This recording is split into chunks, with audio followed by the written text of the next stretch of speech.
మంచిని కూటమి ప్రభుత్వం చోరీ చేస్తుందని Kakinada rural YCP incharge Kurasala Kannababu ఆరోపణలు చేశారు. కాకినాడ సెజ్ భూముల మీద కన్నబాబు సమావేశం నిర్వహించారు. ఈ సమావేశానికి మాజీ మంత్రి దాడిశెట్టి రాజా, కాకినాడ మాజీ ఎంపీ వంగ గీత హాజరయ్యారు. దేశంలో ఎక్కడ జరగని విప్లవాత్మక సంస్కరణలను మాజీ సీఎం వైఎస్ జగన్ చేశారని కన్నబాబు అన్నారు. ఉప్పాడ తీరంలో కాలుష్య నిర్మూలనకు పవన్ కళ్యాణ్కు 100 రోజుల సమయం అవసరం లేదని, కేవలం వారం రోజుల్లోనే సెజ్ కంపెనీల పొల్యూషన్ సమస్యను పరిష్కరించుకోవచ్చని మాజీ మంత్రి దాడిశెట్టి రాజా అన్నారు. వైఎస్ రాజశేఖర్ ప్రతిష్టాత్మకంగా తీర్చిన ఆరోగ్యశ్రీ విషయంలో ప్రజలు తీవ్ర ఇబ్బందులు పడుతున్నారని మాజీ ఎంపీ వంగ గీత అన్నారు. గారు, మీకు 100 రోజులు అవసరం లేదు, వారం రోజుల్లో పరిష్కారం అయ్యి ఒప్పందం అప్పటి ముఖ్యమంత్రి జగన్మోహన్ రెడ్డి గారు ఏవైతే ఈ కంపెనీస్ ఉన్నాయో ఈ కంపెనీస్తో చేసుకుని ఉన్నారు ఆల్రెడీ. జగన్మోహన్ రెడ్డి గారు కొంతవరకు పనులు కూడా అయ్యాయి.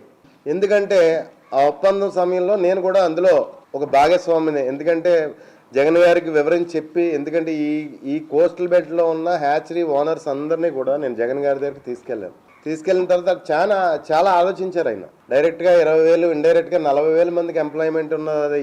ఒక పరిశ్రమ వస్తుందని ఇంకో పరిశ్రమను మనం ఇబ్బంది పెట్టకూడదు కదా రాజా అని చెప్పేసి ఆయన చాలా ఆలోచించి ఒక డెసిషన్ తీసుకున్నారు. ఆయన ఇదే కంపెనీస్తో ఒక ఒప్పందం చేసుకుని ఆ కంపెనీస్ని 2 పైప్ లైన్స్ పెట్టి ఒక 30 కిలోమీటర్ల దూరం పాటు ఈ వాటర్ని తీసుకెళ్ళిపోయేలాగా ఒక డిజైన్ తయారు చేయించారు జగన్మోహన్ రెడ్డి గారు. ఈ హ్యాచరీస్ కానీ వీటికి కానీ ఏ రకమైన ఇబ్బంది లేకుండా 30 కిలోమీటర్ల పాటు వాటర్ దూరంగా తీసుకెళ్ళిపోయి అక్కడ వాటర్ అక్కడ డంప్ చేసే విధంగా ఆయన ఈ పొల్యూటెడ్ వాటరు ఆల్రెడీ ట్రీట్మెంట్ చేసి అక్కడ డంప్ చేసే విధంగా 30 కిలోమీటర్ల దూరం తీసిపోయి డంప్ చేసే విధంగా ఆయన ఆలోచన చేసి ప్లాన్ చేసి ఒక సిస్టమ్ని క్రియేట్ చేశారు. దానికి ఒక నిష్పత్తిలో ప్రైవేట్ కంపెనీలే ఖర్చు పెట్టుకునేలాగా, ఆ డబ్బు కూడా ప్రైవేట్ కంపెనీలే ఖర్చు పెట్టుకునేలాగా ఒప్పందం చేసుకున్నారు జగన్మోహన్ రెడ్డి గారు.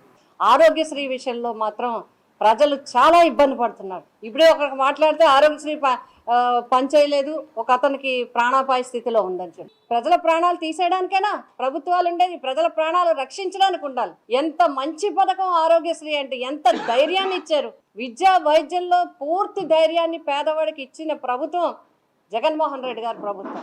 అన్ని సమస్యల్లో పడేశారు, అందరినీ ఆందోళనలో పడేశారు. ఇంకా పారిశ్రామిక వ్యవస్థ గురించి, అదేవిధంగా ముఖ్యంగా మన జిల్లాలో మా 2 నియోజకవర్గాలకి సంబంధించిన సెజ్కి సంబంధించిన వివరాలన్నీ కన్నబాబు గారు, ఎందుకంటే ఆయన ఆ కమిటీ చైర్మన్గా చేశారు. అదేవిధంగా రాజా గారు ఆ విషయాల మీద ఎంతో పట్టి అన్ని విషయాల్లో కూడా వారు కూడా సెజ్ పోరాట సమితి కూడా ఉన్నారు. అదేవిధంగా అక్కడ పరిశ్రమకు సంబంధించిన ఇబ్బంది పడే వారు అందరితో కూడా ఉన్నారు, మత్స్యకారులతో ఉన్నారు. ఎప్పటికప్పుడు ముఖ్యమంత్రి గారికి విషయాలు చెప్పడంలో ఉన్నారు. అదేవిధంగా మేము 2009 నుంచి 14 వరకు ఎమ్మెల్యేలుగా ఉండి మేము కూడా వారికి అండగా ఉండడం జరిగింది. అందరికీ ఎలా ఉందంటే, ఏంటి ఇలా చెప్తున్నారు అనే విధంగా చరిత్ర సృష్టించారంట. మరి ఈ చరిత్ర అంతా ఏంటి? ఎస్సీజీ చరిత్ర అంతా ఏంటి? ఏం చరిత్ర సృష్టించారని మీరు చరిత్ర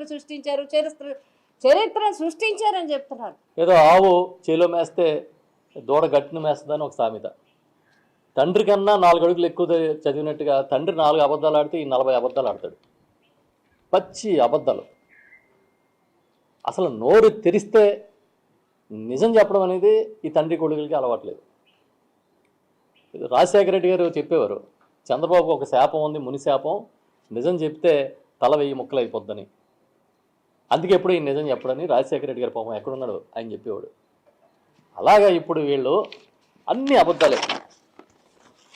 Adani Airtel Google data centre ఏర్పాటుకి ఆ రోజు జగన్ గారు కృషి చేస్తే, ఇప్పుడు దాని పేరు మార్చి ఆ గూగుల్ ఏదో తానే తెచ్చానని చెప్పి ఒక స్టోరీ అల్లి అసలు ఇతనే మైక్రోసాఫ్ట్ని గూగుల్ని కనిపెట్టినంత ప్రచారం చేస్తున్నారు.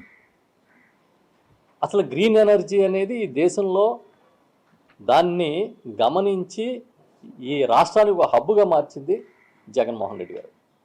కానీ మొత్తం గ్రీన్ ఎనర్జీ ప్రాజెక్టులన్నీ ఈయనే తెచ్చినట్టు, దానికోసం కార్పొరేట్ కంపెనీలన్నీ వరుస కట్టినట్టుగా, లైన్ కట్టినట్టుగా ప్రచారం